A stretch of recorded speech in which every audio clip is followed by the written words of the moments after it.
here's the thing, and this is what, and this is, I'm going to address this in a couple of ways. I think it's very important that people understand this. Number one, Matt Gaetz is going down. He's not going to survive this. It's just a question of what his exit looks like. It looks like this, man. If he's lucky, something in the Everglades with the gators. Hey, you know what? Here in Florida, that's how you get rid of a body, people. You take it into the Everglades. Your good friend up in Floribama in that district, he probably knows a thing or two about body dismemberment. I'm just saying, you want to get rid of a body, the Everglades, man. Well, yeah, but there's plenty of swamps in the Florida Panhandle, so I don't think that there's. Yeah. Point being, he's looking like a tasty meal. He is, and unfortunately, he has not made a lot of friends in DC. He's made a lot of enemies. A lot of people do not like his, his shtick, if you will. He's another child of privilege. The only reason he's sitting in a congressional seat is because of his father. His father basically bequeathed that seat to him. Gaetz is, just another horrific product of nepotism in the worst way possible. And you could tell he's a total bro. He's like he's totally vapid. He's got no real convictions.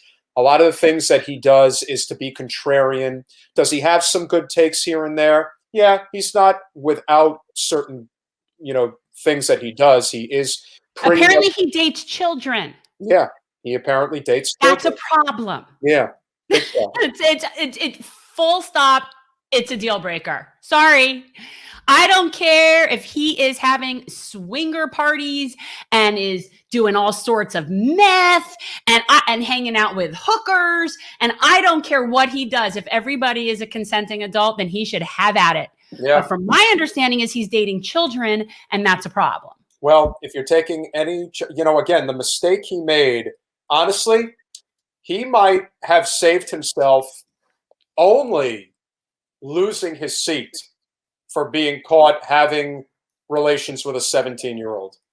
But the fact that he took her across state lines, that shows intention. Oh, yes. It's not just that. It's the fact that when it comes to trafficking, even if he was not intentionally trafficking this girl, it is very, very specific.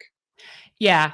And the thing, and the thing is it really shows you like the calculation. So for example, as a law person, I understand that with statutory rape, there is no consent. By de facto, there's no consent. So even if it's a 17-year-old that's seemingly consenting, like not being forced, that still doesn't qualify as consent.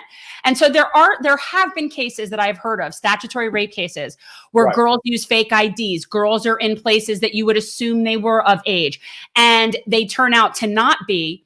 Those men are still on the hook for statutory rape, as they should be. It's statutory rape. Correct. But I feel differently about it from a moral perspective than I do when someone knowingly is doing that. Yeah.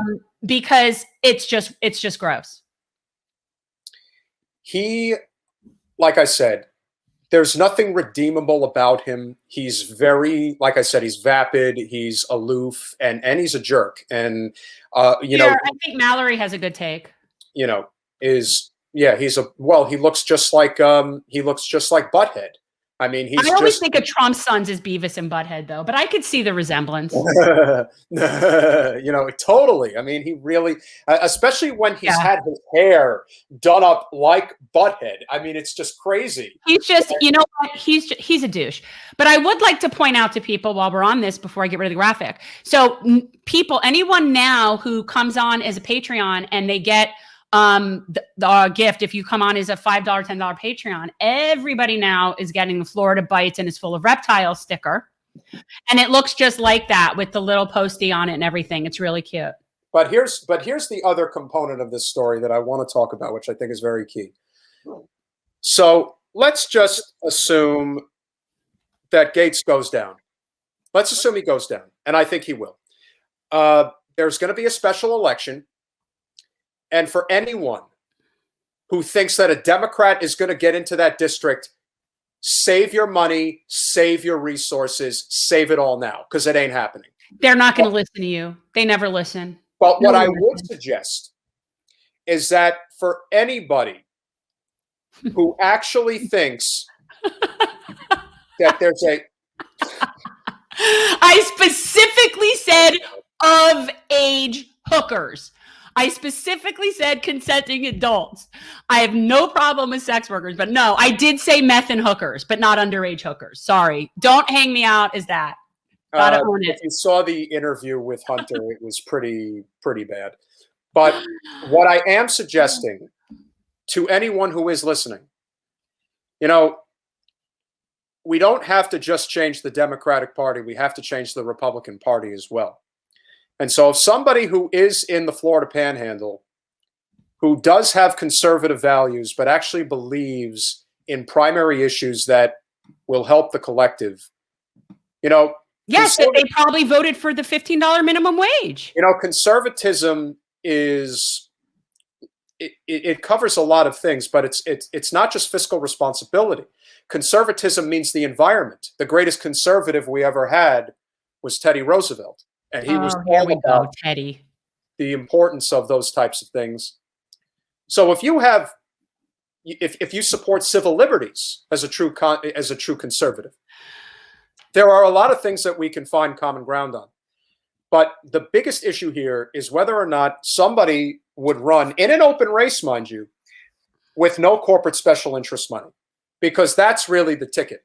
More than anything else, we need to have representation across every political spectrum, regardless of whether you agree with them or not. If we had the opportunity to sit at a table as two non-corporate representatives, let's say you were in Congress as a progressive on the left, and then there was somebody in District 1 who was conservative on the right, but didn't take any corporate money.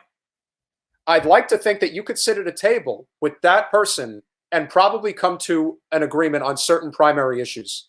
Whereas if that person was swimming in corporate money, then you couldn't even have a conversation with them because it's not worth it. It's just lip service. Because ultimately they're answering to a higher authority. And that's what has to change. So if there is going to be a primary, and Lord knows if there is one, it's not going to be one guy. The one thing you can give the Republicans credit for, they usually have a pretty fair primary process. They're not clearing the field for one person to take over. Look, they don't use super delegates. So, no. They're inherently more democratic. So they will have a primary. And as I like to tell people, when everyone says that the GOP falls in line, yes and no. When it's amongst their own, no. When it's amongst Democrats in a general election, every time. If there's one thing, I agree. He's just going to be replaced by another clown. That's true. It's not going to matter. That's the thing. That may be true, but it may not be true. So you won't know until somebody actually runs, because remember, a lot of what the Trump message is for a lot of those people is a economic populist message. But of course, he didn't do those things. No, absolutely not. And then, of course, there's a whole bunch of BS. Like Gaetz was claiming that he was a non-corporate representative. It's like, you got to be kidding me. And look how you vote. I mean, give me a break. To me, he's like the Republican Patrick Murphy. I met Patrick Murphy, and he was nice, but he didn't have anything to say. It has to do with nice. It has to do with money and corporate nepotism and disgustingness, and their 100%. Fathers setting them up.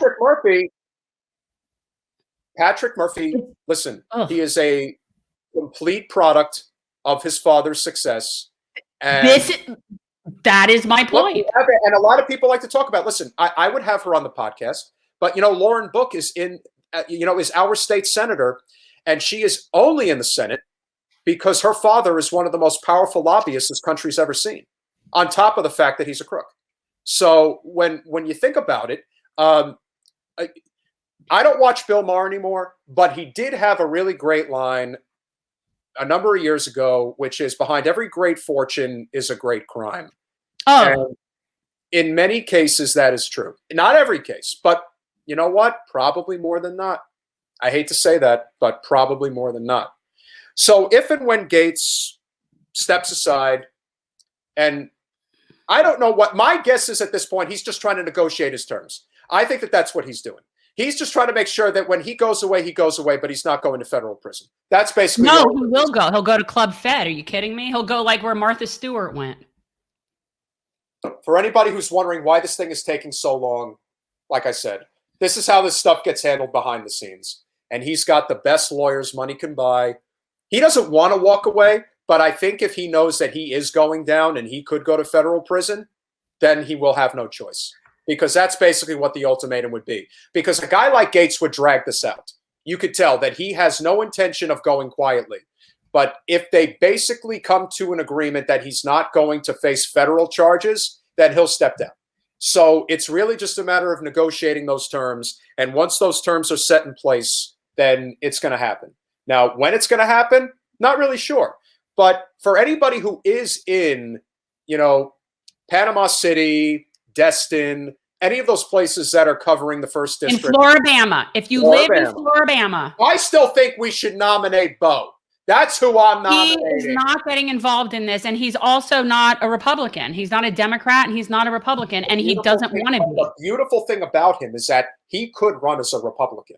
Yes, but he wouldn't because he won't affiliate with them because he has, morals and integrity, unlike the rest of us who want to still swill around political partisan hackery.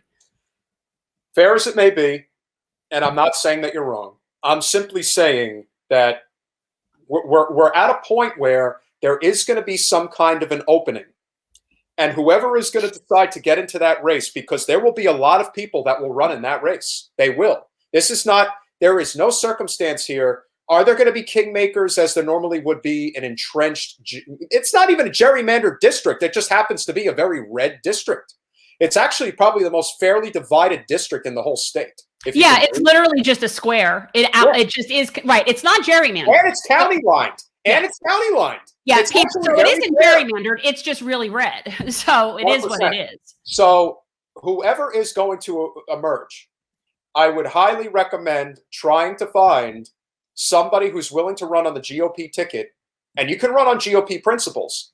There's nothing wrong with that because the basic principles of the GOP is actually not as nefarious as people think. There's a big difference between being somebody who votes for conservative values and somebody who represents you in a nefarious, corrupt way. Huge difference. So if you actually had a representative who was representing that district, but was actually representing the people and not representing corporate special interests, there's no telling what that might be able to turn into. So right, but chances are it's going to be like another Trumper, douchey kind of guy. It may very well be that. And again, I'm not discounting or a woman like what's her face, Marjorie Taylor Greene. That could be true too. But again, we're not talking about somebody who's running with no corporate special interest money. You need to find somebody who's willing to do that. Nobody's willing to do that. Thanks for watching. If you want to support our mission to transform politics into service, please like this video, subscribe, follow us on social media, and consider joining our Patreon, where you'll get early access to our interviews as well as other exclusive content. Links are in the description. Peace out.